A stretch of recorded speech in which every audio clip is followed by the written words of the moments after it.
안녕하십니까 제자 여러분. 이제 32강 왔습니다. 현재 완료를 이제 각계격파하는 시간이 왔네요. 완료부터 보겠습니다. 완료라는 말은요, 이제 완전히 종료됐다, 끝났다 이 말입니다.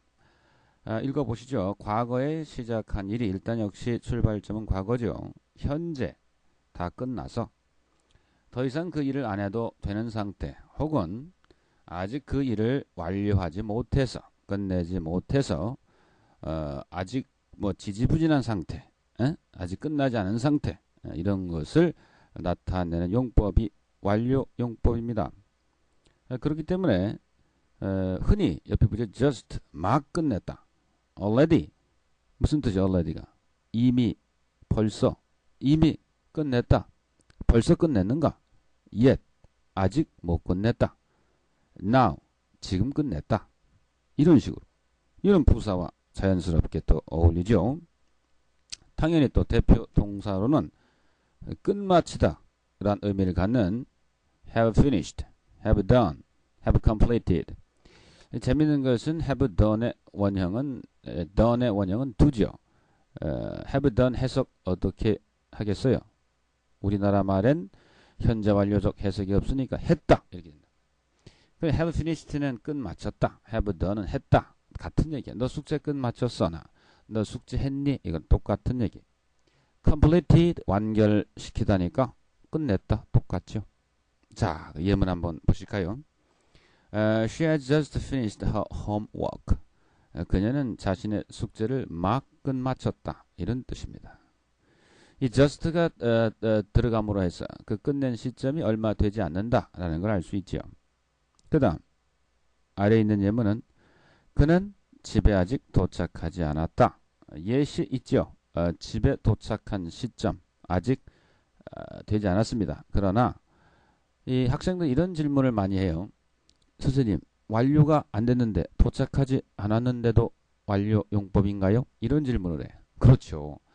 완료가 되었느냐, 완료가 되지 않았느냐, 다 완료에 관한 것을 논하지 않습니까? 밑에 보면 경험이죠.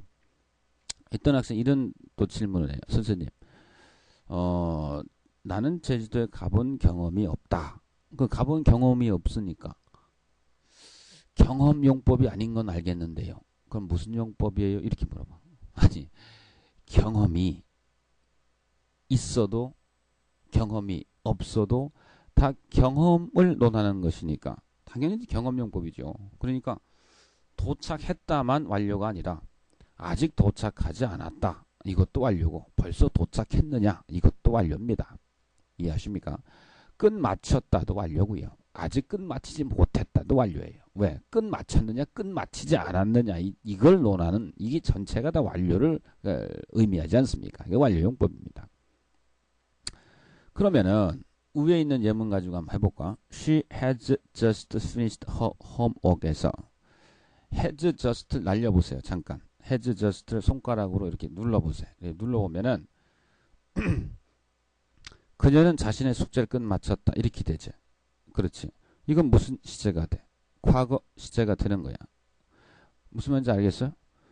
이럴 경우에 그녀는 자신의 숙제를 어젯밤 끝냈다 할 때는 her homework 다음에 last night 이렇게 쓸 수 있는 거지만, 무슨 말인지 알겠어? 그러면 잠깐만 손을 떼어봐. 이런 질문을 여러분들 해야 돼. 선생님, 솔직히 just는 막 끝냈다, 방금 끝냈다니까. 솔직히 말해서 과거 나타내는 부사어가 아닙니까? 아까 선생님 말씀하시길 과거를 나타내는 말은 현재 완료 시제와 쓰일 수 없다 해놓고 어떻게 just가 여기 올 수 있어요? 이렇게 질문하는 사람이 있어요. 좋은 질문입니다. 그럼 더 센 거를 한번 보여드릴까요? 밑에 경험을 보세요. 경험의 세 번째 예문 보세요. Have you ever been to Japan before? 이게 있죠. before 밑줄 쳐봐요.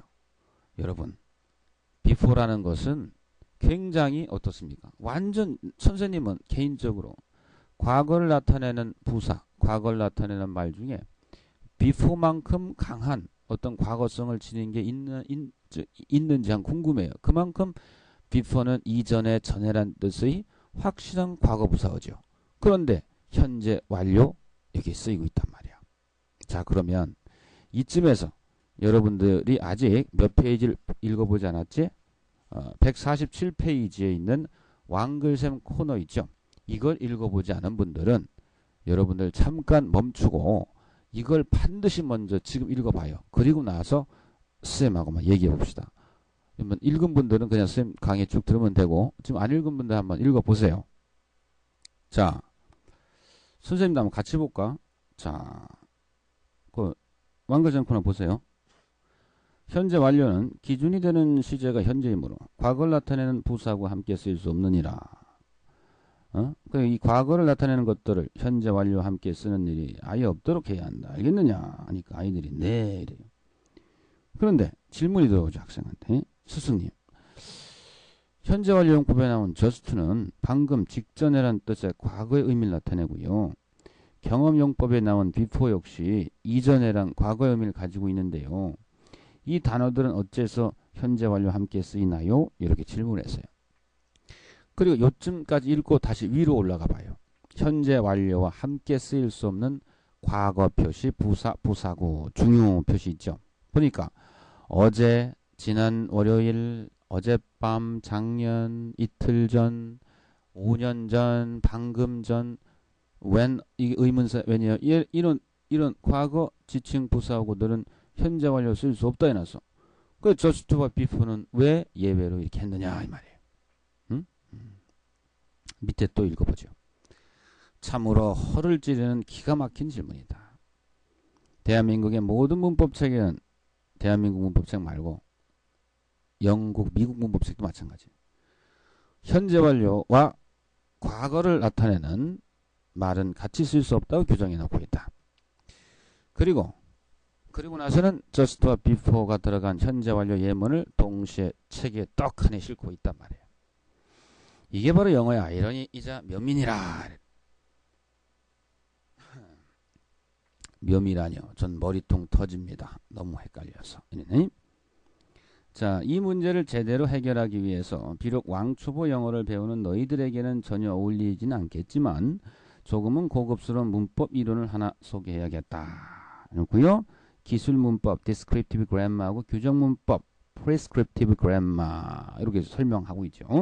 자, 기술 문법에 있을 때 기술은 대상의 내용과 특징을 있는 그대로 쓰는 거예요. 그러니까 기술 문법이라는 것은 밑에 있죠. 사람들이 무의식적으로 사용하고 있는 언어의 체계를 발견해서 이것을 학문적으로 밝히는 거예요. 응? 그러니까 이미 쓰고 있는 것을 밝히는 거라. 그러면 규정문법은 뭐냐?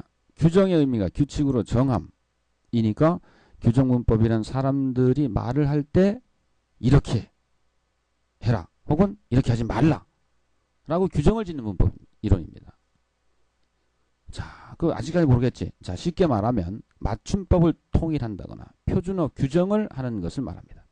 우리가 짜장면이라고 하다가 자장면이라고 하세요. 이게 규정문법이라 따지고 보면 무식한 거지. 중국에서도 그 논리적으로 따지면 짜장면이 맞는데 우리나라 국어 무슨 원인가 거기 있는 사람들이 좀 무식해.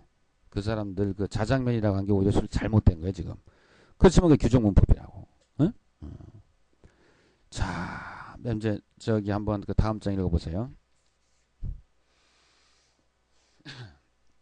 특히 헌법으로만 공인된 언어수가 17개나 돼. 어디가? 인도가. 이런 같은 경우에는 당연히 이렇게 정해놔야지 서로 간에 커뮤니케이션 할 때 이 사람들이 서로 안 헷갈린단 말이에요. 그리고 이제 기술문법을 다시 왔어요. 영어권 사람들이 일상생활에서 무의식적으로 쓰고 있는 말 그대로를 학문적으로 체계를 잡아 분석해 놓았으니 이건 살아있는 자연스러운 영어를 배우는 도움을 줘요. 예를 들어서 우리가 원래는 이제 나중에 이제 배우게 되는데 문법적으로 조금 어색한, 그러니까 문법적으로 보면 말도 안 되는데 그걸 그냥 쓰는 경우가 많아요. 예를 들어서 바깥에 똑똑 두드릴 때 누구니 하면은 원래 문법적으로는 it's I 해야 돼요. 근데 그걸 목적격 it's me 이렇게 한다든가 뭐 여러분 지금 이해 안 가겠습니다만은. 그리고 원래 주격 관계대명사 그러니까 목적격 관계대명사 whom 대신에 목적격 의문대명사 또 whom 대신에 who를 많이 쓰는 이런 경우들은 어떠냐면 그 사람들이 그렇게 쓰니까 이 사람들은 이렇게 whom 대신에 who도 많이 쓴다. 이렇게 있는 그대로 있는 모습을 우리가 학생들에게 보고 학생들에게 가르치는 것이 바로 기술문법이에요. 응? 근데 규정문법이라는 것은 이렇게 해. 무조건 이렇게 해서 이렇게 통일시켜서 이렇게 공부하자 이런 거란 말이야. 응? 그러니까 보세요. 일단 기술문법은 이렇게 무의식적으로 쓰고 있는 말 그대로 학문적으로 체계를 잡아 분석해 놓은 거야. 그러니까 굉장히 좀 외국인들이 봤을 때는 좀 이해 안 가는 부분도 많아. 그런데 그렇지만은 살아있는 자연스러운 영어를 배우는데 도움을 주는 거예요. 근데 규정문법은 너희들 같이 영어를 학문적으로 처음 접근하는 자국의 학생들이나 영어의 문외 아닌 외국인들에게 따라야 할 확실한 문법 기준을 제시해 주는 것이니까 가르치는 선생님들이나 배우는 학생들이 혼란에 빠지지 않고 체계적인 문법 학습이 가능하도록 도움을 줄 수 있는 것이다. 근데 왜 쓸데없이 이런 얘기를 할까? 쭉 읽어봅시다. 그러나 규정문법을 너무 강조하다 보면 살아있는 생명체와 같은 언어를 함부로 규정이나 단정을 지는 어리석음을 저질러 심한 역효과가 나타날 수 있으니 각별히 주의해야겠지. 쭉 읽어가다가 밑에 그런데요 스승님, 과거를 나타내는 말인 just before가 현재 완료와 함께 쓰이는 이유를 설명하려 하시다가 왜 문법란을 갑자기 소개하셨는지 이해가 안 갑니다. 자, 밑에 봅시다. 나는 바로 그것을 너희들에게 쉽게 이해시키고자 이론도 열심히 설명했다. 생각해보자. 현재 완료란 시제는 우리나라 말에는 없는 시제라 했지. 그 애들이 네. 그렇다면 현재 완료 시제라는 것이 어느 나라 말에나 다 있는 자연스러운 시제 표현 방법이 아니라 일부 언어, 여기에서 이제 영어권 사람들만이 가지고 있는 영어권 사람들이 가지고 있는 극히 인위적인 시제라는데 동의하느냐? 그러니까 동의한대요. 그렇다. 영어는 현재 완료 시제라는 극히 인위적인 시제를 만든, 그러니까 자연 발생적인 시제가 아니에요. 그 자연 발생적으로 자연적으로 꼭 필요한 시제라면은 우리나라 말에도 있겠어 없겠어? 있겠지. 근데 우리나라 말에 있어 없어? 없단 말이야. 자, 그래서 현재 완료 시제는 극히 인위적인 시제를 만들어낸 거예요. 영어권에서. 단순 과거 사실만을 나타내는 과거 시제하고 차별화된 내용을 갖게 하는 시도를 한 것이지. 그렇다 보니까 과거를 나타내는 부사하고들은 과거 전담 시제인 무슨 시제? 과거 시제와 함께 짝을 이루도록 하고, 또 과거에 그 일이 일어났지만 현재 더 큰 포인트를 두고 있는 현재 완료는 과거를 나타내는 말과는 같이 쓰지 못하도록 규정을 시켜버린 것이죠. 그러나 아까 말했듯 규정을 한다고 해도 인간의 모든 실제적인 언어 생활이 거기에 다 지배를 받을 수는 없는 것 아니냐 이 말이에요. 예문으로 다시 돌아가 이것을 설명해 보면 지금 막 숙제를 끝냈다는 표현을 해야 하는데 현재 완료라고 해서 just를 못 쓴다면 어찌 자신이 표현하고자 하는 내용을 온전히 드러낼 수가 있겠으며, 이전에 일본에 가본 적 있나요란 문장에서 볼 수 있듯이 우리가 경험을 공부할 때 before가 들어가지 않으면 어떻게 그 맛을 살릴 수 있겠습니까? 규정에 따른답시고 현재 완료하고 before를 쓸 수 없다면 그것이 어찌 언어다운 언어를 할 수 있겠는가? 즉 이런 경우는 실제 쓰이는 언어 생활 양상이 규정화된 문법 양상을 확실히 이긴 경우가 되는 것이죠. 이해하십니까? 그러나 그렇다고 해서 이런 몇 가지 예외가 있다고 해서 이 모든 규정을, 즉 현재 완료도 과거 시제와 다 쓰일 수, 과거를 나타내는 말과 다 쓰일 수 있습니다라고 함부로 풀어놔 버리면 애써 구축한 현재 완료와 과거 시제의 구별이 너무나 모호해지죠. 그렇죠? 또 거기에 맞는 규칙을 아니 만들 수 없는 것이기에 이런 원칙적으로 이렇게 현재 완료와 과거를 나타내는 말은 같이 쓸 수 없다라고 이렇게 만들어 놓은 것입니다. 이해하시겠습니까? 자, 그래서 밑에 오면은 즉 일단은 규정문법에 따라 공부를 하다가 예외적인 사항은 기술문법적인 측면으로 이해를 하면서 공부를 해나가는 것이 가장 효율적인 문법 공부가 되는 것입니다. 이런 식으로 익숙해지면 나중엔 규정문법으로만 배웠던 문법 이론들이 자연스럽게 기술문법적으로도 분석되어진 아주 희한한 경험도 하게 될 것이다. 응? 그래서 결론은 영어 까막눈들은 일단 규정문법에 의거해서 선생님이 가르쳐주는 대로 통일성 있게 배우고 영어에 대한 감각이 무르익으면 기술문법에 의거해서 그네들이 쓰는 그걸 그대로 체계적으로 분석해 놓은 이런 문법 공부를 해서 영어를 폭넓게 그리고 깊게 공부를 하면 만사 형통이 될 것이다. 물론 그 길잡이는 완글스승이 할 것이다. 오케이? 자, 이만큼 우리 이제 현재 완료에 대해서 많이 공부를 했습니다. 그래서 15분 지났기 때문에 질리거든. 그래서 여기서 또 한 번 끊고 다음 시간 때 예문 하나하나 들어가면서 제대로 된 현재 완료 공부 또 해보겠습니다. 여러분 지겹지만 이게 다 여러분 큰 사람 만들려고 하는 그 작업이야. 여기서 무너지면 끝입니다. 고지가 얼마 안 남았습니다. 여러분 화이삼 다음 시간에 뵙겠습니다. 안녕.